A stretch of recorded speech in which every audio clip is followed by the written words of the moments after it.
এই ফরিদপুরের সদর ৩-এর এই সিটটা বিএনপির ঘাঁটি। দীর্ঘ ১৭ বছর এই যে একটি প্রতিকূল পরিবেশ ছিল, সেই পরিবেশের মধ্যে লড়াই সংগ্রাম করে টিকেছিলেন। কেমন ছিল সেই ১৭ বছরের জার্নি? আমার আসলে রাজনীতির মাঠে আমি সেই ২০০৮ থেকে, যখন থেকে দল বিরোধী দলে, তখন থেকেই আমি আমার আব্বার সাথে রাজনীতির মাঠে ছিলাম। আব্বু একটু অসুস্থ ছিল বলে আমার তার পাশে পাশে তাকে সহযোগিতা করতে হতো আমার। তো পুরাটুক সময়ই আমি মানে বিরোধী দলের ইয়েটা দেখেছি, সময়টা দেখেছি। খুবই আতঙ্কের মধ্যে দিয়ে গেছে। আমাদের রাজপথে দাঁড়াতে দেয়নি, আমাদের মিটিং মিছিল করতে দেয়নি, তার উপরে আবার হামলা মামলা এবং জেল জুলুম ছিল। সব মিলিয়ে একটা ভয় ভীতির একটা সময় গেছে। আসলে ওই কথা চিন্তা করলে ভাষায় প্রকাশ করা খুবই কষ্টের, যে দিনের পর দিন, রাতের পর রাত নেতাকর্মীরা বাড়ি ছাড়া ছিল, যখন তখন ধরে নিয়ে যাচ্ছে। বাড়িতে অসুস্থ বয়স্ক পিতামাতা, ছোট বাচ্চারা ছিল, ভয় পেয়ে যেত পুলিশ দেখলে। এটা মানে মোট কথা একটা, আবার গুমেরও একটা ইয়ে ছিল, আতঙ্ক ছিল, গুম খুন তো আছেই। সব মিলিয়ে একটা আতঙ্কের সময়, ভয়ের টাইম আমরা কাটিয়েছি। ভয় ভীতির মধ্যেই ১৫ বছর গেছে। মনোনয়ন তালিকায় আপনার নাম উঠেছে, সেখানে আপনি নির্বাচিত হয়েছেন। এরপর নিজ এলাকার জন্য আসলে কি কাজ করতে চান, আর যদি নির্বাচিত হয়ে আসতে পারেন সেক্ষেত্রে প্রথমে আসলে নিজ এলাকার জন্য কি করতে চান? নিজ এলাকায় অনেক কাজ আসলে আছে। আমি এমপি হয়ে নির্বাচিত হলে ইনশাল্লাহ হব। মানুষের হওয়ার পরে যে মানুষের যে মৌলিক চাহিদাগুলো বা অধিকারগুলো, অন্ন বস্ত্র বাসস্থান, তারপরে আছে শিক্ষা ব্যবস্থা, তারপরে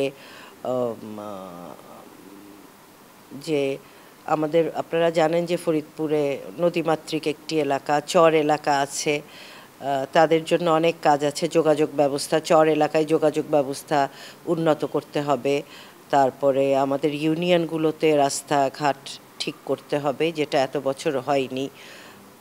আর আমি মনে করি যে যে ভবিষ্যৎ প্রজন্ম, যুব সমাজ, তাদেরকে সেই পড়াশোনার দিকে একটু ধাবিত করতে হবে, সেই পরিবেশটা করতে হবে।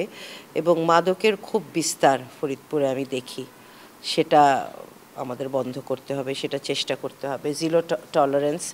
এবং আরেকটা যেটা আছে, যার কারণে আমাদের দেশ বারে বারে পিছিয়ে যাচ্ছে, সেটা হলো দুর্নীতি।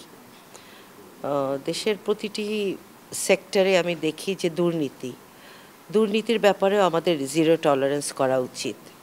নির্বাচিত হওয়ার ব্যাপারে আপনি আসলে কতটুকু আশাবাদী, এবং আপনার প্রতিদ্বন্দ্বী প্রার্থী যারা রয়েছে তাদের ব্যাপারে আপনার মন্তব্য কি? প্রতিদ্বন্দ্বী প্রার্থী যারা থাকবে নির্বাচনে, তাদের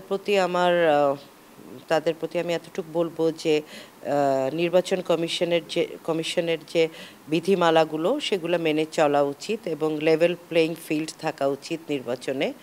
এবং যার ভোট শেষে চাবে, কোনো ব্যক্তি আক্রোশ বা প্রতিহিংসামূলক যেন কোনো অ্যাক্টিভিটি না থাকে, কোনো সহিংসতা যেন না হয়, এবং যার মতো শেষে সুন্দরভাবে ভোট চাইলে একটা পরিবেশ সুন্দর থাকবে, এটাই আমি আশা করি তাদের। আপনার ভাষ্যমতে নির্বাচনের একটি লেভেল প্লেইং ফিল্ড তৈরি হয়েছে ফরিদপুরে, আপনি সেখানে মনোনয়ন পেয়েছেন, তো আপনি আসলে নির্বাচিত হওয়ার ব্যাপারে এখন কতটা আশাবাদী? আমি নির্বাচিত হওয়ার ব্যাপারে খুবই আশাবাদী। এই ফরিদপুরের সদর ৩-এর এই সিটটা বিএনপির ঘাঁটি। আমার আব্বা এখানে 5 বার এমপি হয়েছেন, এবং এখানে বিএনপি খুবই শক্তিশালী। কোনো নেতাকর্মী এত বছরের জুলুম অত্যাচারেও দল ছাড়েনি।